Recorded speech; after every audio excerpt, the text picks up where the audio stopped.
ഇപ്പോൾ Simon IPS telephone ലൈനിലുണ്ട്. Shri Simon, ഷാരോണിന് അങ്ങനെ നീതി ലഭിച്ചിരിക്കുന്നു. പ്രതി ഗ്രീഷ്മയ്ക്ക് വധശിക്ഷ തൂക്കുകയറാണ് കോടതി വിധിച്ചിരിക്കുന്നത്. എങ്ങനെ പ്രതികരിക്കുന്നു? തീർച്ചയായിട്ടും ഇത് വളരെ പ്രധാനപ്പെട്ട വിധിയാണ്. കാരണം റയറസ്റ്റ് കേസിലാണ് ഉൾപ്പെടുത്തിയിരിക്കുന്നതാണ് ഇപ്പം മനസ്സിലാവുന്നത്. ഇത് പ്രധാനപ്പെട്ട കാര്യം എന്ന് പറയുന്നത് ഇതിന്റെ പ്രിപ്പറേഷൻ ആണ്. വളരെ തെറ്റായ ഒരു പ്രൊവോക്കേഷൻ അല്ല, അങ്ങനൊന്നും അല്ല ഇത് ഉണ്ടായിരിക്കുന്നത്. ഈ പ്രിപ്പറേഷൻ ആണ്. പിന്നെ ഇതിന്റെ മോട്ടീവ് എന്താ, ഇതിന്റെ പിന്നിലുള്ള മോട്ടീവ് എന്താന്ന് കൂടെയാണ് ശ്രദ്ധിക്കേണ്ടത്. അപ്പൊ അതെല്ലാം കൊണ്ടാണ് ബഹുമാനപ്പെട്ട കോടതി ഇങ്ങനെയുള്ള ശിക്ഷ വിധിച്ചിരിക്കുന്നത്. കാരണം ഇതിനകത്ത് പിന്നെ പ്രത്യേകിച്ച് ഐ വിറ്റ്നസ് ഒന്നുമില്ല. സാഹചര്യ തെളിവുകൾ വെച്ചുകൊണ്ട് വളരെ അതിവിദഗ്ധമായ രീതിയിൽ തന്നെ നല്ല രീതിയിൽ തന്നെ അതിന്റെ സുൾഫിക്കറും അതുപോലെ ജോൺസൺ എല്ലാം അത് ചെയ്യാനായിട്ട് സാധിച്ചു എന്നുള്ളത് വളരെ പ്രധാനപ്പെട്ട കാര്യമാണ്. പ്രോസിക്യൂഷൻ എല്ലാം വളരെ കൃത്യമായ രീതിയിൽ തന്നെ മുന്നോട്ട് പോയി എന്നുള്ളതാണ് ഈ കേസിൽ വിധി കൊണ്ട് ഉദ്ദേശിക്കുന്നത്. ഇതുകൊണ്ട് ആർക്കെന്ത് നേടി എന്നുള്ളതാണ് എന്റെ രണ്ടാമത്തെ ചോദ്യം. അതായത് ഈ പെൺകുട്ടി ഇങ്ങനെ ചെയ്തുകൊണ്ട് ആർക്കെങ്കിലും എന്തെങ്കിലും നേട്ടമുണ്ടോ? നഷ്ടങ്ങളല്ലാതെ ഒന്നും ഉണ്ടായിട്ടില്ല. ഇനി വരാൻ പോകുന്ന അതിനേക്കാളും വലിയ നഷ്ടമാണ്. ഇതൊരു പാഠമായിരിക്കണം. നമ്മുടെ സമൂഹത്തിൽ എല്ലാവർക്കും ഒരു പാഠമായിരിക്കണം. എന്തെങ്കിലും കാണിച്ചു കൂട്ടി ഞാൻ രക്ഷപ്പെടാമെന്ന് വിചാരിക്കുകയോ അല്ലെങ്കിൽ എന്നെ കഴിഞ്ഞ ആരും ഇല്ലെന്നുള്ള വിചാരം ഉണ്ടായാലോ, നിയമമൊന്നും ഇതിന്റെ മുകളിലല്ല എന്നെല്ലാവരും ചിന്തിക്കുന്ന ഒന്നായിരിക്കും. ഇങ്ങനെയുള്ള വിധികൾ കൊണ്ട് അതാണ് പ്രത്യേകിച്ച് അത് അതാണ്. അപ്പൊ അമ്മയെ വെറുതെ വിട്ടു സംഭവം ശരിയാണെങ്കിൽ തന്നെയും അമ്മയ്ക്ക് എങ്ങനെ ഇനി സ്വസ്ഥമായിട്ട് നിൽക്കാൻ പറ്റുമെന്ന് എനിക്കറിയത്തില്ല. ഒരു പറ്റുന്നല്ലാണെങ്കിൽ നിൽക്കാൻ പറ്റത്തില്ല.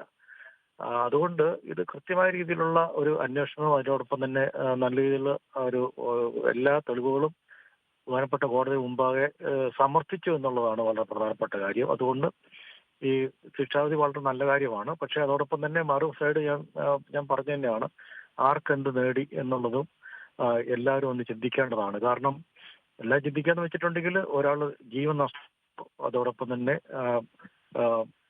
ഒരു അച്ഛനും അമ്മയ്ക്കും വിഷമം, ബ്രദറിന് വിഷമം, ആ വിഷമമെല്ലാം കൊടുത്തുകൊണ്ടാണ് ഇങ്ങനെയുള്ള സംഭവങ്ങൾ ഈ പ്രതി ചെയ്തിരിക്കുന്നത്, കുറ്റവാളി ചെയ്തിരിക്കുന്നത്. ആ കുറ്റവാളി ഒറ്റ ഒരു പ്രിപ്പറേഷൻ ഭയങ്കരമാണ് ഇതിന്റെ. അതുകൊണ്ടാണ് ഇത്രയുള്ള കേസിൽ ശിക്ഷ വന്നിരിക്കുന്നത് ഇങ്ങനെ. ആസൂത്രിതമായ ഒരു കൊലപാതകം വീണ്ടും വീണ്ടും കുറ്റകൃത്യം നടത്തിയ അപൂർവങ്ങളിൽ അപൂർവമായ കേസാണിതെന്നാണ് കോടതി നിരീക്ഷിച്ചത്. തീർച്ചയായിട്ടും അത് തന്നെ ഞാൻ പറഞ്ഞത് തന്നെ. ഞാനിപ്പം വേറെ സ്ഥലത്തേക്ക് പോയിക്കൊണ്ടിരിക്കുക. ഞാൻ വിധി കേട്ടില്ല. ഞാൻ പറഞ്ഞത് തന്നെയാണ്. ഇത് കേൾക്കുമ്പോൾ തന്നെ നമുക്കറിയാം. നമുക്ക് ആസൂത്രിതം എന്ന് വെച്ചിട്ടുണ്ടെങ്കിൽ വളരെ ആസൂത്രിതമാണ്. അതാണ് ഇതിൻ്റെ ഒരു ശിക്ഷ ഇങ്ങനെ വരാനായിട്ട് കാരണം.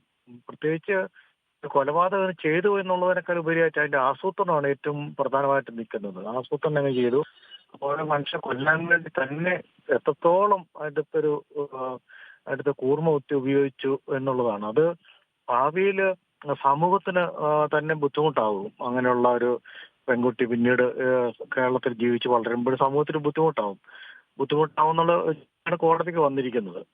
അത് നമുക്കൊന്നും പറയാൻ പറ്റത്തില്ല.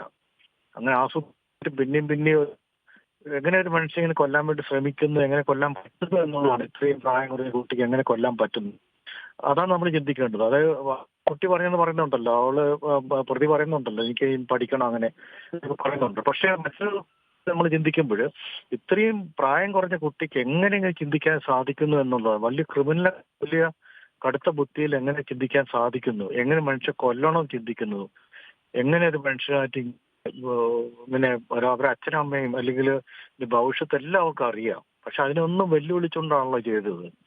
അതുകൊണ്ട് തന്നെയാണ് കോടതിക്ക് ഇങ്ങനെ ഒരു ശിക്ഷ വിധിക്കേണ്ടി വന്നത് എന്നുള്ളത് വളരെ പ്രധാനപ്പെട്ടതാണ്. നന്ദി ശ്രീ സൈമൺ. മുൻ റിട്ടയർഡ് SP KG സൈമൺ ആണ് ഇപ്പോൾ നമ്മോട് പ്രതികരിച്ചത്. വിനയ രാജി ചേരുന്നുണ്ട്. വിനയ, കഴിഞ്ഞ ദിവസങ്ങളിൽ ശക്തമായ വാദപ്രതിവാദങ്ങൾ നമ്മൾ കോടതിയിൽ കേട്ടതാണ്, ഗ്രീഷ്മയുടേതടക്കം.